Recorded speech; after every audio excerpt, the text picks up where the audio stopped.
Hello बच्चों, कैसे हो। मैं अविनाश, आपका केमिस्ट्री टीचर। तो बच्चों, आज हम स्टार्ट करेंगे 10th क्लास का जो हमारा सेकंड चैप्टर रनिंग में है, acid base and salt. Okay बच्चों, तो आज का जो टॉपिक है हमारा, लास्ट वीडियो में मैंने आपको एसिड करवा दिया कंप्लीट, बेस करवा दिया कंप्लीट। ठीक है बच्चों, तो आज का जो टॉपिक है हमारा वो है बच्चों पीएच स्केल। ये टॉपिक है आपका आज का, काफ़ी ज़्यादा इंपॉर्टेंट टॉपिक है। कई सारे क्वेश्चन यहाँ से निकलते हैं, बोर्ड एग्जाम में भी हर बार यहाँ से क्वेश्चन निकलता है पीएच स्केल से। तो बहुत अच्छे से क्लियर करना है टॉपिक हमें बच्चों। तो एक्चुअल में मैं आपको बता दूं कि पीएच स्केल एक्चुअल भी होता क्या है, इसका मतलब क्या है और ये किसने दिया था। ठीक है, तो बच्चों एक सोरेनसन साइंटिस्ट था, सोरेनसन।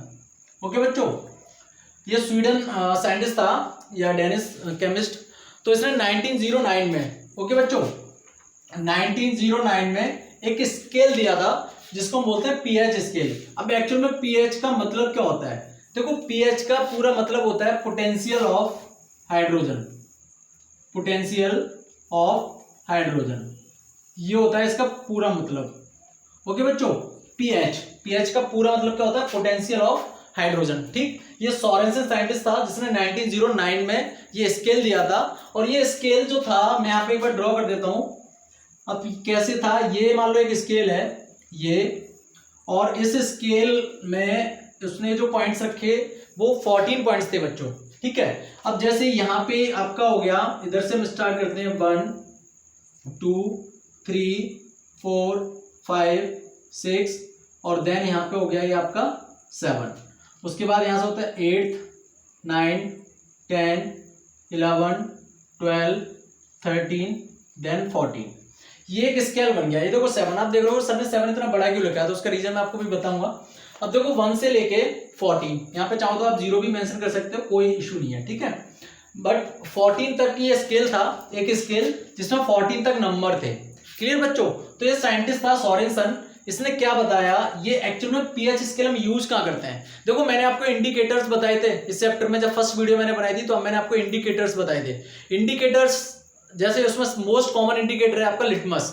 लिटमस से क्या होता है कि हम उसके कलर के बेसिस पे पता कर लेते हैं कि कौन सा सब्सटेंस एसिड है, कौन सा सब्सटेंस बेस है, यही करते हैं ना बच्चों। लेकिन पीएच मीटर भी वही काम करता है, बट पीएच मीटर में हमें एग्जैक्ट पता चलता है कि जो एसिड है या जो बेस है उसका एग्जैक्ट स्ट्रेंथ कितनी है।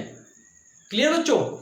एग्जैक्ट स्ट्रेंथ बता देता है। अब जैसे मान लो आपने कोई सॉल्यूशन लिया, अब जैसे H2SO4 लिया, H2SO4 में आपने डिप किया लिटमस पेपर ब्लू कलर का और उसने रेड कर दिया, तो आपको ये तो पता चल गया कि ये एसिड है, लेकिन ये कितना कंसंट्रेटेड है, इसकी स्ट्रेंथ कितनी है, वो तो आपको नहीं पता होगी ना।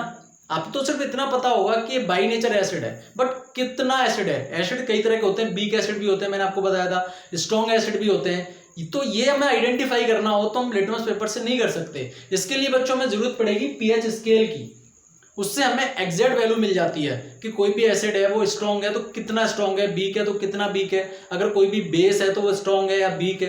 ये एग्जैक्ट वैल्यू अगर हमें चाहिए तो हम पीएच स्केल का यूज करते हैं। क्लियर बच्चों? अब देखो इसका मतलब समझो कि ये काम कैसे करता है। अगर किसी की पीएच एग्जैक्ट 7 आ रही है, क्लियर बच्चों, इस चीज को समझना, अगर पीएच कितनी आ रही है बच्चों, एग्जैक्ट 7 आ रही है, तो वो सब्सटेंस कैसा होगा? न्यूट्रल होगा बच्चों। कैसा होगा? न्यूट्रल। जिसकी पीएच कितनी आ रही है? एग्जैक्ट 7। अगर किसी की 7 वैल्यू आ रही है तो वो सब्सटेंस क्या हो जाएगा बच्चों? न्यूट्रल हो जाएगा। क्लियर? और अगर किसी की पीएच, ठीक है बच्चों, अगर किसी की पीएच लेस देन 7 आ रही है, कितनी? लेस देन 7, तो वो जो चीज होगी वो क्या होगी बच्चों? एसिड होगी। क्लियर? और अगर किसी की पीएच ग्रेटर देन कितनी आ रही है? 7, तो वो चीज क्या होगी बच्चों? बेस। ये 3 बातें आपको बहुत अच्छे से याद रखनी है। अगर किसी की पीएच 7 आ रही है एग्जैक्ट, तो वो चीज क्या होगी? न्यूट्रल होगी। और अगर किसी की पीएच लेस देन 7 आ रही है तो वो चीज क्या होगी बच्चों? एसिड होगी। और अगर किसी की पीएच ग्रेटर देन 7 आ रही है तो वो चीज क्या होगी? बेस। अब जैसे किसी की पीएच 5 आ गई तो बाई नेचर कैसी होगी? एसिड। या किसी की पीएच 10 आ गई तो बाई नेचर कैसी होगी? वो बेस होगी। क्लियर बच्चों? एक चीज क्लियर होगी। दूसरी चीज, अब देखो मैं यही, ये आपकी स्केल है। अगर आप स्केल में इधर इंक्रीजिंग ऑर्डर देखोगे तो जो बेस है, ठीक है, ये जो बेस है, ठीक है बच्चों, ये क्या होगा? इसका बेसिक जो करेक्टर है वो बढ़ेगा। ये बात याद रखना, बेसिक करेक्टर इसका क्या होगा? इंक्रीज होगा। एरो दिख रहा है ना बच्चों आपको, मैं एरो लगा देता हूं। यानी अगर आप इधर की तरफ जाओगे तो बेसिक कैरेक्टर क्या होगा, इंक्रीज होगा, और डाउन आओगे तो बेसिक कैरेक्टर क्या हो जाएगा बच्चों, अगर डाउन आ रही है तो बेसिक कैरेक्टर क्या हो जाएगा आपका, डिक्रीज हो जाएगा। अगर किसी की पीएच 9 है और किसी की पीएच 14 है तो दोनों बेस है, लेकिन 14 वाला स्ट्रॉन्ग बेस होगा एज कंपेयर टू जिसकी पीएच 9 है। क्लियर बच्चों। तो इधर जाने पे 7 से बात कर रहा हूं मैंने, एरो देखो 7 तक लगाया है, क्योंकि 7 तो हमारा न्यूट्रल है, तो हमारा मेन पॉइंट 7 हो गया यहाँ पे। ठीक है, अब जो भी हम कैलकुलेशन करेंगे वो 7 के रेस्पेक्ट में करेंगे। क्लियर बच्चों। तो देखो यहां से जब ऊपर की तरफ जाओगे आप 8 9 10 11 12 13 14 जाओगे तो बेसिक कैरेक्टर क्या होगा, बढ़ेगा। यानी जैसे जैसे ऊपर जाओगे बेस उतना ही स्ट्रॉन्ग होता चला जाएगा, और जैसे आप नीचे की तरफ आओगे बेस क्या होता चला जाएगा, डिक्रीज। ठीक है, यानी वीक होता चला जाएगा। अब देखो एसिड में देखो, क्योंकि बिलो 7 वाले को क्या कह रहे हैं हम, एसिड कह रहे हैं।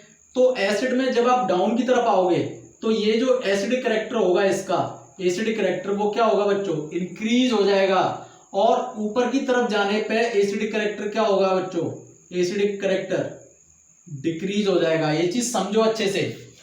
डाउन आने पे एसिडिक कैरेक्टर क्या होता है बच्चों, इंक्रीज होगा, और अप जाने पे एसिडिक कैरेक्टर क्या होगा, डिक्रीज होगा। यानी किसी की पीएच अगर 2 है और एक की पीएच 6 है तो है तो बाई नेचर दोनों एसिड, लेकिन दोनों में स्ट्रॉन्ग कौन सा होगा, 2 वाला, और 6 वाला क्या होगा, वीक एसिड होगा। क्लियर बच्चों, समझ आ गया। तो एक बार इसका स्क्रीनशॉट लो, फिर मैं आगे और लेके चलता हूं इसमें।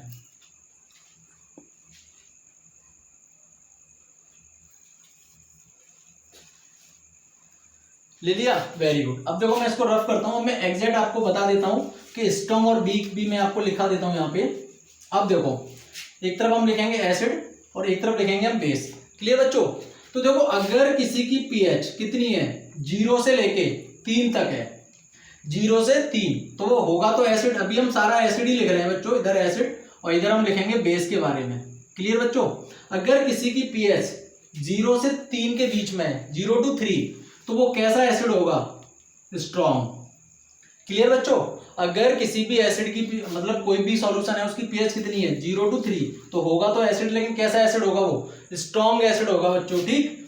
और अगर किसी की पीएच कितनी है, 3 से 5, तो वो कैसा होगा, मॉडरेट। मॉडरेट का मतलब क्या होता है, बीच का, ना तो स्ट्रॉन्ग होगा ना वो वीक होगा, बहुत वीक भी नहीं होगा और बहुत स्ट्रॉन्ग भी नहीं होगा, मॉडरेट होगा। क्लियर बच्चों। अब देखो अगला, अगर किसी की पीएच अब 5 है तो 5 से कितनी है, 7, तो वो कैसा होगा, वीक होगा।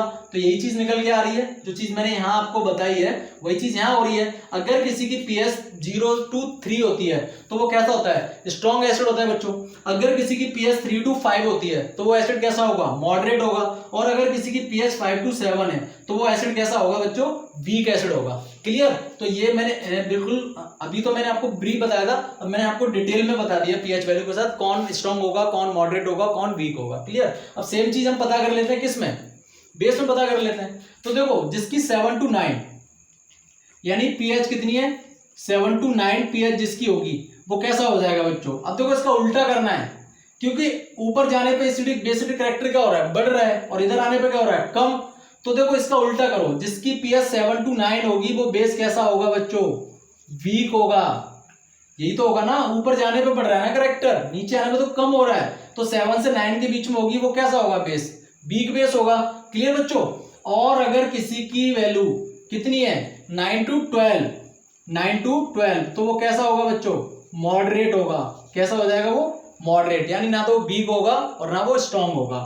और अगर किसी की पीएच कितना हो गया, 12 to 14, 12 to 14 पीएच हो गई, तो बेस कैसा होगा बच्चों, स्ट्रॉन्ग बेस होगा। क्लियर। अगर किसी की पीएच 12 to 14 हो गई तो वो बेस कैसा हो जाएगा, स्ट्रॉन्ग बेस हो जाएगा बच्चों, स्ट्रॉन्ग। क्लियर। तो देखो ये आपका पीएच का पूरा सिस्टम क्लियर हो गया यहाँ पे। ठीक। अब मैं आपको थोड़ा बहुत, देखो पीएच के यूजेस बहुत सारे होते हैं। ठीक है, एनिमल्स में भी इसके यूज होता है, प्लांट्स में भी इसका यूज होता है, डाइजेस्टिव सिस्टम में भी यूज होता है। जैसे देखा होगा ना, एक चीज होती है, मैं इसके यूजेस आपको बता देता हूँ। जैसे एसिडिटी होती है, एसिडिटी कब होती है, जब एसिड बढ़ता है, और एसिड बढ़ेगा तो पीएच क्या होगी, कम, तभी तो एसिडिक कैरेक्टर बढ़ेगा। यानी हमारी बॉडी में अगर पीएच कम हो गई है तो एसिडिक कैरेक्टर क्या हो रहा है, बढ़ रहा है। तो उसके बाद हम कोई ऐसी चीज लेते हैं, टैबलेट लेते हैं, ऐसी लेते हैं जो बेस की बनी हो। तो जब एसिड और बेस मिलते हैं तो बच्चों क्या रिएक्शन होता है, न्यूट्रलाइजेशन रिएक्शन होता है ना। तो वहां भी पीएच का यूज होता है। और एक बहुत इंपॉर्टेंट चीज होती है जिसको बोलते हैं टूथ डिके। टूथ डिके, इसके ऊपर लास्ट टाइम भी सीबीएसई बोर्ड में क्वेश्चन आया है बच्चों। तो टूथ डिके का मतलब क्या होता है, एक्चुअल में टूथ डिके होता है हमारी टीथ से, टूथ मतलब समझ रहे हो दांतों से। तो क्या होता है कि हमारे दांतों की पीएच अगर 5.5 के डाउन में चली जाती है, 5.5, तो देखो 5.5 के डाउन में जा रही है तो मतलब वीक से भी वो किस में जा रही है, समझो इसको, ये मतलब कम हो रही है यहाँ पे एसिड में। तो 5.5 के जब डाउन में जाती है, अब देखो 5 तक तो ठीक है, वीक है, 5.5 तक भी ठीक है, वीक है, लेकिन 5.5 के डाउन में जब जाएगी तो वो मॉडरेट में आएगी बच्चों। तो यहाँ पे क्या होगा, एसिडिक करेक्टर बढ़ रहा है ना, यानी पीएच कम हो रही है, एसिडिक करेक्टर बढ़ रहा है, तो उसी को हम बोलते हैं टूथ डिके। तो उसके लिए फिर हम क्या करते हैं, एक ऐसा पेस्ट यूज करते हैं जो कि बाई नेचर कैसा होना चाहिए, बेसिक होना चाहिए। तो एसिड और बेस जब मिलेंगे तो क्या होगा, न्यूट्रलाइजेशन रिएक्शन होगा ना। तो वो जो पीएच की एक्सेस है, मतलब सॉरी जो एसिड बढ़ रहा है, एसिड की जो एक्सेस है, पीएच का कम होना, एसिड का एक्सेस होना, तो उसकी एक्सेस को वो कम कर देता है और वहां पे चीजों को क्या कर देता है, न्यूट्रल कर देता है। तो इसी को बोलते हैं टूथ डिके, यानी हमारी जो दांतों की पीएच है वो 5.5 से कम हो जाए तो उसी को हम बोलते हैं टूथ डिके। ठीक है बच्चों, तो हमारे ह्यूमंस में भी यूज है, प्लांट्स में भी यूज है पीएच का, एनिमल्स में भी यूज होता है बच्चों। ठीक है, बहुत सारी चीजों में पीएच का यूज होता है। तो ये आपका पीएच टॉपिक था जो कि कंप्लीट हो चुका है। अब इसका स्क्रीनशॉट ले लीजिए, उसके बाद हम चलते हैं सॉल्ट की तरफ, जो कि हमारा लास्ट टॉपिक है इस चैप्टर का।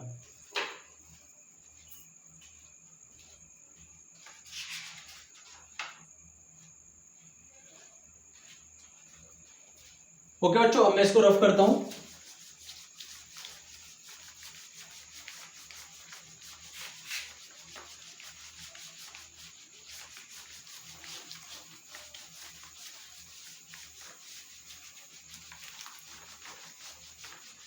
अब हमारा इस चैप्टर का ये लास्ट टॉपिक है बच्चों, जो है सॉल्ट। ठीक है बच्चों, इसके बाद ये चैप्टर फिनिश हो जाएगा, हैशटैग सॉल्ट। क्लियर बच्चों, ये है हमारा last and finish topic salt. तो अभी हम सबसे पहले तो पढ़ते हैं कि सॉल्ट होते क्या हैं। ठीक है, तो हम यहां पे कह सकते हैं कि salt are ionic compound, ionic compound, यानी जो भी आयनिक कंपाउंड्स होते हैं वो क्या होते हैं, सॉल्ट होते हैं। अब इसमें क्या होता है कि वन पार्ट, एक जो पार्ट होता है इसका, वन पार्ट क्या होता है, पॉजिटिव, जिसको हम बोलते हैं, क्या बोलते हैं, पॉजिटिव पार्ट को क्या बोलते हैं बच्चों, कैटाइंस या एनाइंस, पॉजिटिव पार्ट को कैटाइंस। क्लियर बच्चों, और सेकंड पार्ट क्या होता है बच्चों, नेगेटिव, वन पार्ट नेगेटिव, और वो क्या होता है, एनाइंस। ये यानी आयनिक कंपाउंड्स जो होते हैं उसी को हम सॉल्ट कहते हैं। और आयनिक कंपाउंड में दो चीजें होती हैं, यानी तो आयंस होते हैं, कैटायंस और आयंस, यानी पॉजिटिव और नेगेटिव दोनों से मिलकर बनता है, इसलिए तो हम उसको सॉल्ट बोलते हैं। क्लियर बच्चों, अब हम बात करते हैं फॉर्मेशन ऑफ सॉल्ट की, फॉर्मेशन ऑफ सॉल्ट कि सॉल्ट की फॉर्मेशन कैसे होती है, बनते कैसे हैं सॉल्ट, फॉर्मेशन ऑफ सॉल्ट। तो देखो मैंने आपको बहुत सारी प्रॉपर्टी में सॉल्ट कराया है, और सबसे मैं आपको मोस्ट इंपोर्टेंट भी कह सकते हैं और मोस्ट पॉपुलर रिएक्शन बता देता हूं सॉल्ट की फॉर्मेशन का, और वो होता है बच्चों आपका न्यूट्रलाइजेशन रिएक्शन। ये तो आपने पढ़ा ही होगा, न्यूट्रलाइजेशन रिएक्शन, इसके थ्रू सॉल्ट बहुत अच्छे से प्रिपेयर हो जाता है। ठीक है, न्यूट्रलाइजेशन रिएक्शन। अब न्यूट्रलाइजेशन रिएक्शन क्या होता है कि when acid and base react each other to form salt and water, simple reaction है। तो यहां पे क्या होता है, एसिड प्लस बेस, ये दोनों मिलते हैं तो क्या बनता है बच्चों, सॉल्ट फॉर्म होता है। और क्या फॉर्म होता है बच्चों, वाटर, यही तो है। तो देखो सॉल्ट की फॉर्मेशन हो गई ना यहाँ पे, यानी एसिड और बेस जब मिलते हैं तो क्या बनता है, सॉल्ट एंड वाटर। और इस पूरे रिएक्शन को क्या बोलते हैं बच्चों, न्यूट्रलाइजेशन रिएक्शन। तो अगर आपसे कोई फॉर्मेशन ऑफ सॉल्ट पूछता है तो सिंपल आपको न्यूट्रलाइजेशन रिएक्शन बताना है, वही क्या होता है, फॉर्मेशन ऑफ सॉल्ट। अब देखो एग्जांपल समझ लो, एसिड आपका क्या हो गया, HCl, प्लस बेस क्या हो गया यहाँ पे, NaCl। क्लियर बच्चों, HCl क्या हो गया, एसिड, और NaCl नहीं, NaOH, यानी बेस है, NaOH। तो यहाँ पे रिएक्ट हुआ तो देखो ये Cl और ये Na, इन्होंने मिलके क्या बनाया, NaCl, Na और Cl ने NaCl प्लस बचा क्या OH प्लस H, तो क्या निकल गया ये H2O। तो ये क्या बन गया आपका सोडियम क्लोराइड, मतलब क्या है ये सॉल्ट, होगी ना सॉल्ट की फॉर्मेशन। ठीक है, तो यही तो है फॉर्मेशन ऑफ सॉल्ट में पहला क्या हो गया न्यूट्रलाइजेशन रिएक्शन। न्यूट्रलाइजेशन रिएक्शन सबसे पॉपुलर है फॉर्मेशन ऑफ सॉल्ट के लिए। अब देखो मैं यहाँ पे दो आपको नई चीज और बताता हूँ। ठीक है, अब मैं आपको बताता हूँ यहाँ पे बेसिक रेडिकल्स और एसिड रेडिकल्स। ये रेडिकल्स क्या होते हैं, एसिड रेडिकल्स। अब आपने ये एक नई चीज सुनी होगी, सर ये क्या नई चीज होगी, ये रेडिकल्स, बेसिक रेडिकल्स और एसिड रेडिकल्स, ये क्या होते हैं। ये मैंने आपको फॉर्मेशन ऑफ सॉल्ट कराया, तो ये सॉल्ट से ही रिलेटेड होती है, इसलिए मैंने दोनों वर्ड्स यहाँ पे लिखे हैं, basic radicals and acid radicals. तो देखो बच्चों एक चीज याद रखना, सॉल्ट कैसे बन रहा है, एसिड और बेस दोनों के मिलने से बन रहा है। इतनी सी बात समझ में आ गई, एसिड और बेस जब मिल रहे हैं तभी तो सॉलिड बनना है। तो इसका मतलब ये जो सॉल्ट बना है इसमें एक पार्ट किसका होगा एसिड का और एक पार्ट किसका होगा बेस का। क्लियर। तो देखो सॉल्ट के अंदर जो बेसिक पार्ट होता है उसको हम बोलते हैं बेसिक रेडिकल्स। सिंपल सी बात है, यानी सॉल्ट के अंदर, अब यहाँ पे सॉल्ट आपका क्या बना है NaCl बना है बच्चों। तो Na जो पार्ट है ये किसका पार्ट है, बेस का पार्ट है कि नहीं है, और Cl किसका पार्ट है बच्चों, सॉल्ट का। तो यहाँ पे बेसिक सॉल्ट के अंदर बेसिक रेडिकल्स कौन सी हुई Na, और एसिडिक रेडिकल कौन सी हुई यहाँ पे Cl। समझ में आ गई। तो कोई भी सॉल्ट होता है उसमें एक पार्ट एसिड का होता है और एक पार्ट बेस का होता है। तो जो एसिड का पार्ट होगा वो एसिड रेडिकल होगा और जो बेस का पार्ट होगा वो बेसिक रेडिकल होगा। क्लियर बच्चों।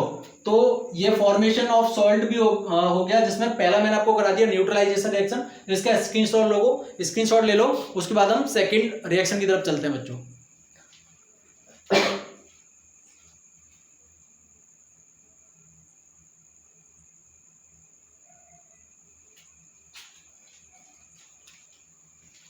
ले लिया, ओके वेरी गुड। अब हम दूसरे रिएक्शन की तरफ चलते हैं। एक तो हम न्यूट्रलाइजेशन रिएक्शन के थ्रू भी सॉल्ट बना सकते हैं, अब दूसरा हम किसके थ्रू बना सकते हैं सॉल्ट। तो देखो यहाँ पे एक्शन ऑफ एस नहीं, यहाँ पे हम लिखेंगे एक्स बाय द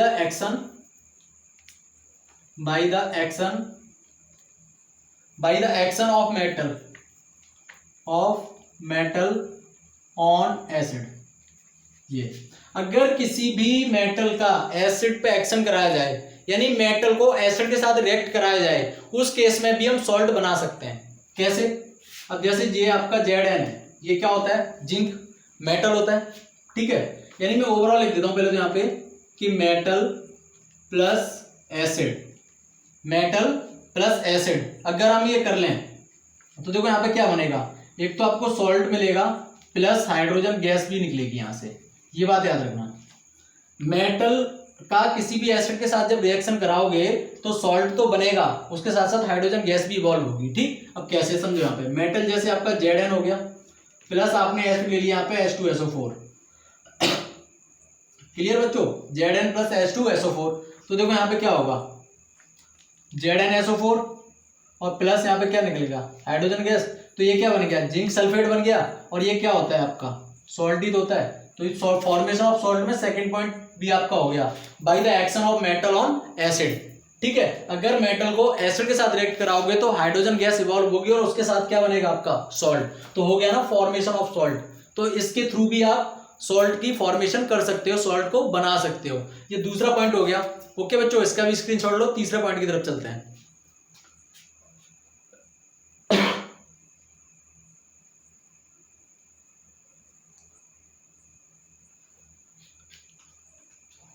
ले लिया, वेरी गुड।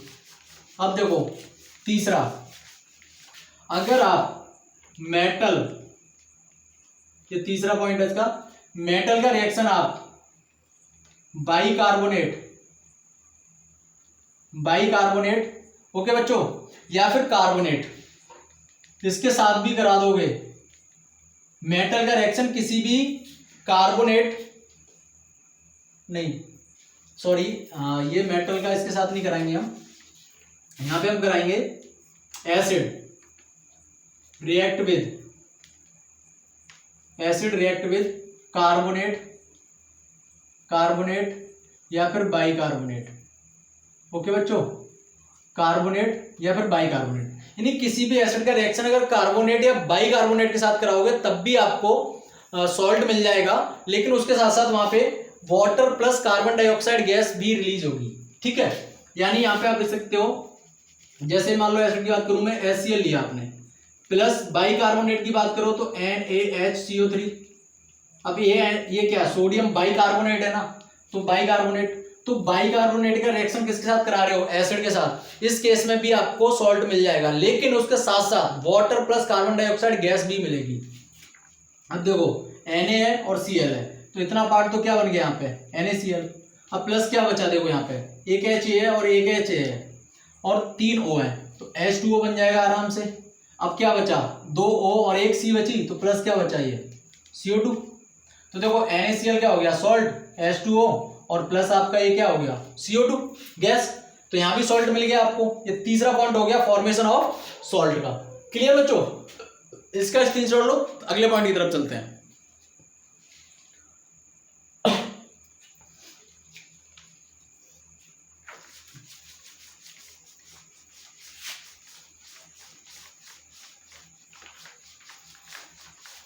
ओके बच्चों, तो ये थी आपकी फॉर्मेशन ऑफ सॉल्ट।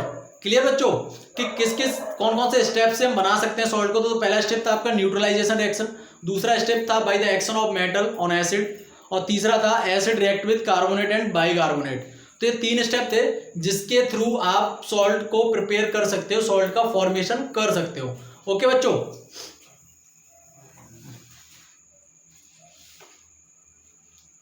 क्लियर बच्चों, तो आज की वीडियो को हम यहीं पे बाइंड अप करते हैं, और अब अगली वीडियो में हमें सिर्फ फैमिलीज ऑफ सॉल्ट पढ़नी है।